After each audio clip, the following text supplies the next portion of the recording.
Guys, same morning. I was just outside and I was thinking, I don't think I've explained this on anything that I've been willing to show. Um,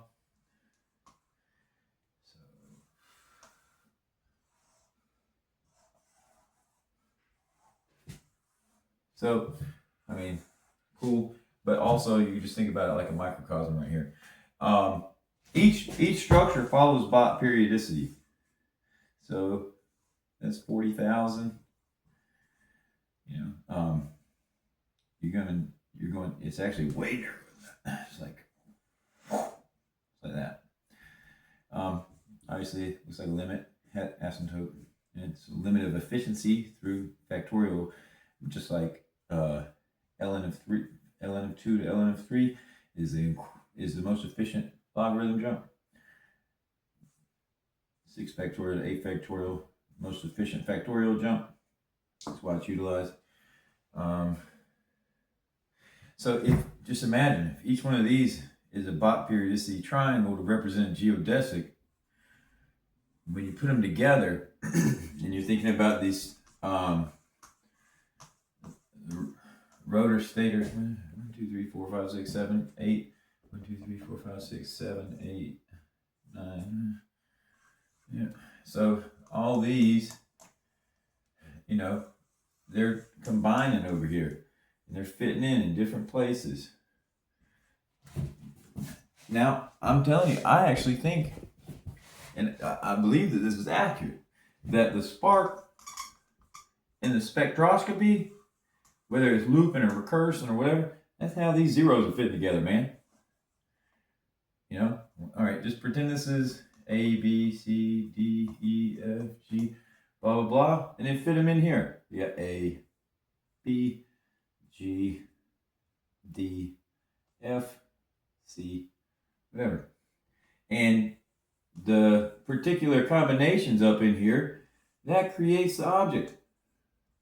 Whether it's a spectroscopic color arrangement because of elemental configurations of resonance, due to various the many various signals that contribute to the electrostatic potential of the nervous system, many things. Or you're talking about like, so you got this knot and it's a tree. Combine a bunch of things, you got a tree. Okay, oh, this is a 50-year-old pine tree. Pine tree looks like it either had a blockage right here and maybe it's got a dent right here. So we're putting these different bits of information together to determine where we are in the geodesic combination. All these are not going to be, just because they follow the same periodicity structure and the same informatics, it doesn't mean that they're all going to be the same location. You got different, and then different, the smaller they are, the higher the churn rate.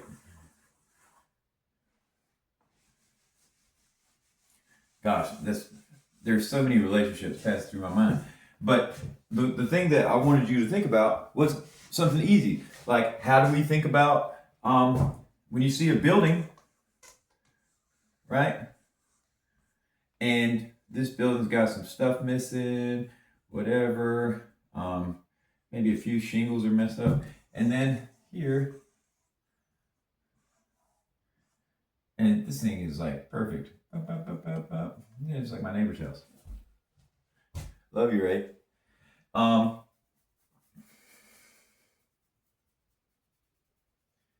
What do you think when you see something that's older? Like, let's say these are the same age. So both of them are 80 years, just for example. If this one looks significantly better, either the metabolism components are better. So people who are in it, how they take care of it, blah, blah, blah. Or, and it might be, multiple things, but this is a good way to think. So original structure. Okay. How often is it refreshed, updated? It ties back into metabolism, but also you can go for actual like restructuring. So was the house redone? the key point though is that when things age really well and they don't look like they have as much time, because that's what I'm talking about. You got a time component, and then you got like a geometric component, and then you've got the type of movement that the thing is doing or not doing. Where is it placed in the geometry of the physical plane that we exist on? Is it going upwards? Is it sitting on this table in front of me? That sort of thing. So you have these different, and then you have, how does that plug into survival? And then so you have the identity of the objects become like a definition to that. The collective archetypes, the subjective unconscious, the collective unconscious. And then it becomes a fractal web of meaning that passes through your body and instantiates a particular state in relationship to the object, and then that is the object, for you in that circumstance, in that situation. And the degree of relationship that it has to the causal progression that you're seeking to manifest determines how much causal density that object has in the present environment and how you utilize that information. All right. The key point is that when things age well, we oftentimes think, man, that builder was great, or man, they designed this really well, or man, that thing must have some really awesome components. Was it more expensive? Blah, blah, blah. What are we talking about? We're talking about the structure has better alignment with the laws of physics and time. Literally. Inside of things that last well or age well is this already. And you can think about that as how many iterations does it last? And that is a direct progression into, oh my gosh, I have to talk about this, even though I wasn't planning on this, but we were talking about, in other videos, I've talked about how the nervous system built on itself. It doesn't want to have to replicate itself. So for 4.5 billion years, we've been collecting topological signatures of the environment in order to move towards survival.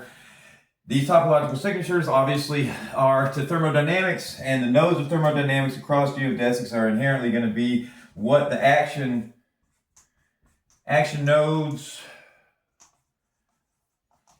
and inherent compatibility the nervous system is going to have. Because we're surviving inside of thermodynamics to gravity. So when we do a measurement of object, we're reflecting it off the nervous system, and those sheaves that I was talking about, the paideia, blah, blah, blah, contributes to the different complexities that, make the collective unconscious and all that. But, oh no. Yes, iterations. Half-life. Trade-offs, game theory. Where does this move me towards survival? Okay, when I have to cooperate, how do I get there? Okay, phi, beauty, stabilizes Nash because it reflects accurate thermodynamics. But you have to have, that's why it's called preconditions for P. Both sides have to be trying to optimize for that.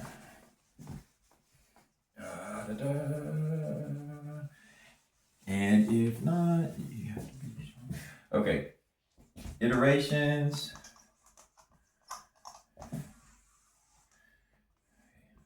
But see, if both sides aren't optimized for that, if you still have inside of the collective zeitgeist the desire to move towards that and evaluation of it, which currently is in the tank. People make fun of doing good things. People make fun of, I don't know why I need to, it's an arrow.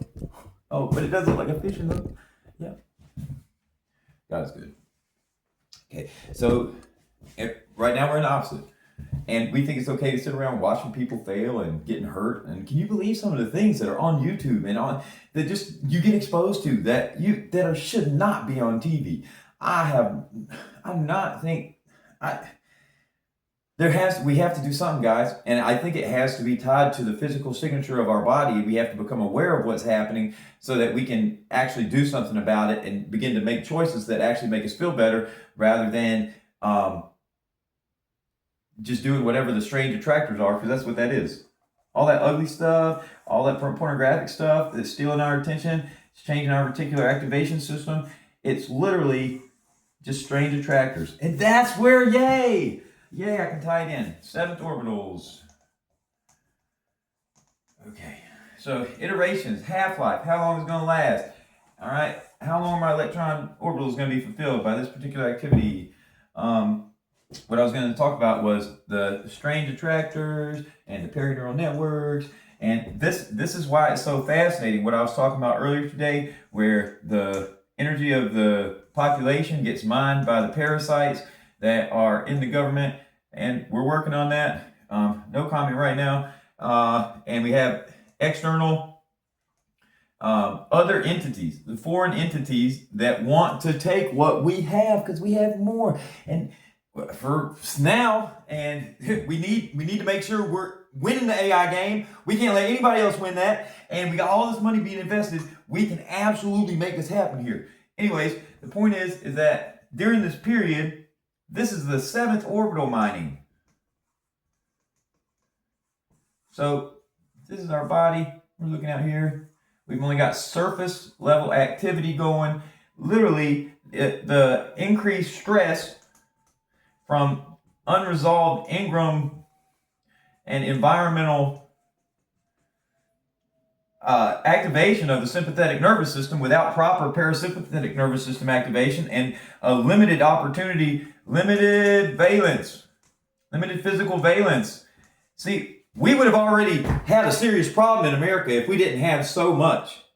We would have already not been okay with all this, but we have had so many sedatives, so many distractions, so many different things, that this has been allowed to progress to a ridiculous level. Usually it's much smaller groups that behave this way.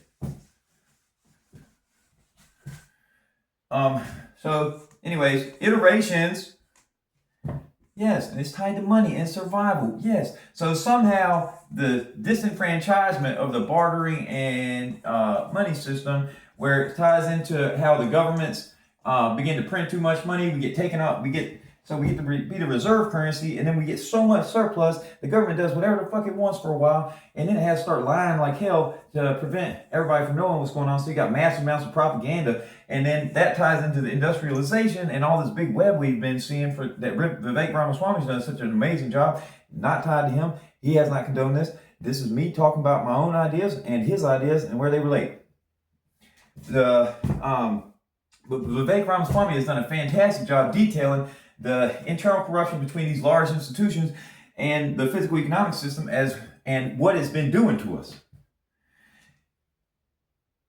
Somehow our understanding of the iterations of how much value is in something goes right back to that same idea related to that. Yes, it's related to the phosphorylation, calm down, in the paideia. Yes.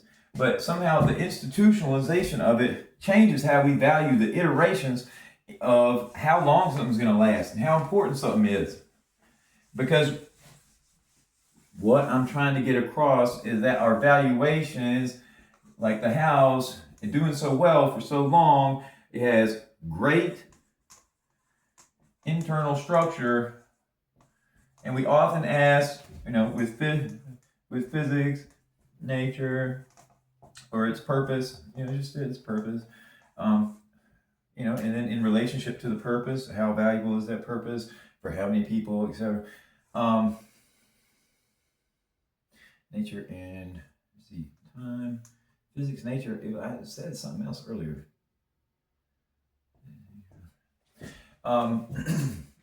This is inherently related to money, right?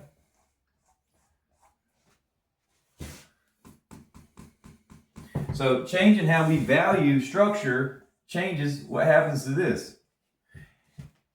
Wherever this 7th orbital stuff is going, right now it's being mined. Right now the 7th orbital stuff is literally being mined by attention farms. But that's where the money's going. And the more our orbitals are not fulfilled, the more we're living in the peripheral of our body instead of being instantiated with a strong gut-brain axis relationship.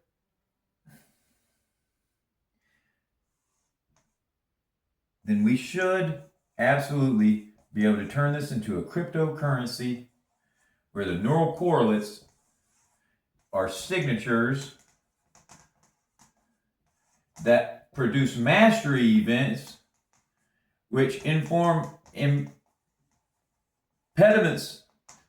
algorithms, what maximizes human flow state, what we can start doing topological signatures of like, let's say you got a kid and you want him to learn how to spell super, and he's dyslexic, and he's like, I don't know, he starts playing with these letters and he puts it up here, and then he starts moving them around, and then you got steps until this kid he puts it into an arrangement that he likes, and then let's put them back together.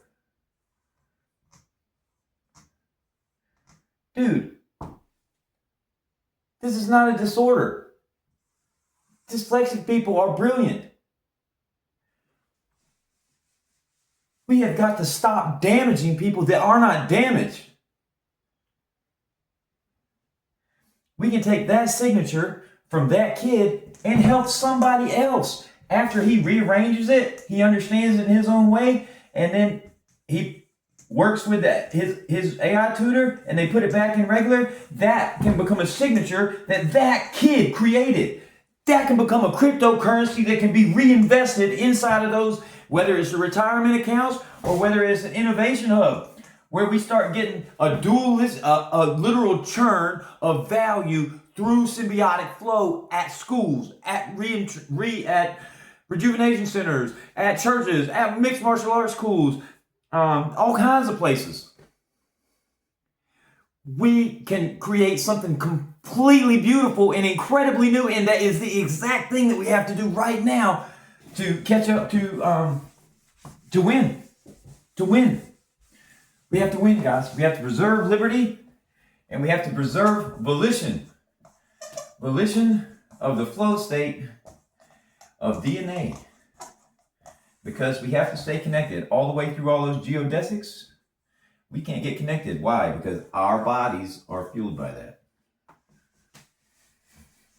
And it's at that highest level that we have the greatest productivity of the kinesin and the dynein.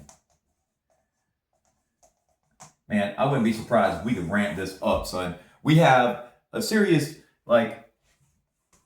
we have not been the fittest population to be doing studies on what kinesin productivity should be. We need to have everybody who's in great shape. We need to have all of those. We need to get everybody who is freaking awesome, and we need to get those signatures. Let's start optimizing for awesomeness. Instead of trying to break things so that we can sell more pharmaceuticals or candy or whatever the hell. If you like candy, I ain't